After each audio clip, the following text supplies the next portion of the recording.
કેશોદના શેરગઢ ગામે ઐતિહાસિક ધરોહર ધરાવતું અમરેશ્વર મહાદેવ મંદિર ભક્તોનું આસ્થાનું કેન્દ્ર બન્યું છે. કેશોદ પંથકમાં વસવાટ કરતા મૈયારા ક્ષત્રિય સમાજના પૂર્વજોએ નવાબના સૈન્ય સાથે જંગ લડી હતી, જેમાં શહીદી વોરાના કંડલા ડુંગર પર પાળિયા આવેલ છે, જેમાં શેરગઢ ગામના અમરા બાપુ અને બે પુત્રોએ નવાબના સૈન્ય સાથે લડાઈમાં વીરગત પામ્યા હતા. ત્યારે વીર શહીદ અમરા બાપુના પુત્રવધુ રાજવી હીરાબાએ અમરા બાપુનું કાયમી સંભાળણું અને ઐતિહાસિક ઘટનાનો ઇતિહાસ જીવંત રાખવા 198 વર્ષ પહેલા વાસ્તુશાસ્ત્ર અને શિવ પુરાણ મુજબ અમરેશ્વર મહાદેવ મંદિરની પ્રતિષ્ઠા કરવામાં આવી હતી. કેશોદના શેરગઢ ગામે વસતા તમામ લોકો આસ્થાભેર પોતાના આરાધ્ય દેવની શ્રદ્ધાપૂર્વક પૂજા અર્ચના કરી શકે એ હેતુથી વીર શહીદ અમરા બાપુના પુત્રવધુ રાજવી હીરાબાએ શેરગઢ ગામે 2 શિવ મંદિર અને 2 શ્રી રામ મંદિર અને 2 સ્મશાન આવેલ છે. કેશોદના શેરગઢ ગામના રાજવી પરિવારે 250 સાતીની જમીનનો ગિરાસદાર ધરાવતા અને શાસ્ત્રોક્ત વિધિ વિધાન અનુસાર પ્રતિષ્ઠા કરી વીર શહીદ અમરા બાપુના નામે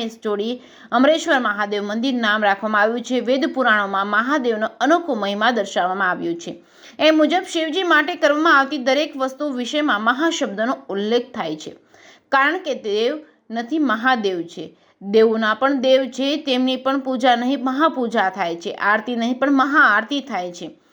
પવિત્ર શ્રાવણ માસમાં કેશોદના શેરગઢ ગામે આવેલ ઐતિહાસિક અને ધરોહર ધરાવતું અમરેશ્વર મહાદેવ મંદિર શિવ ભક્તો માટે આસ્થાનું કેન્દ્ર બની ગયું છે. કુદરતી સંયોગથી આ વર્ષે જ પવિત્ર શ્રાવણ માસમાં 5 સોમવાર આવતા હોય ભાવિ ભક્તોમાં અનેરો ઉત્સાહ જોવા મળ્યો છે. કેશોદના શેરગઢ ગામે આવેલ અમરેશ્વર મહાદેવ મંદિરે સવારે સૌ ભક્તો પૂજા અર્ચના કરવા બોડી સંખ્યામાં ઉમટી પડે છે. સાંજે શૃંગાર દર્શન અને મહાઆરતીનો લાભ મળે છે. કેશોદના શેરગઢ ગામે આવેલ અમરેશ્વર મહાદેવ ભાવિ ભક્તોને મનોવાંછિત ફળ આપે છે. જે કેસ ન્યૂઝ ગુજરાતી સાથે રાજુ પંડ્યા, કેશોદ.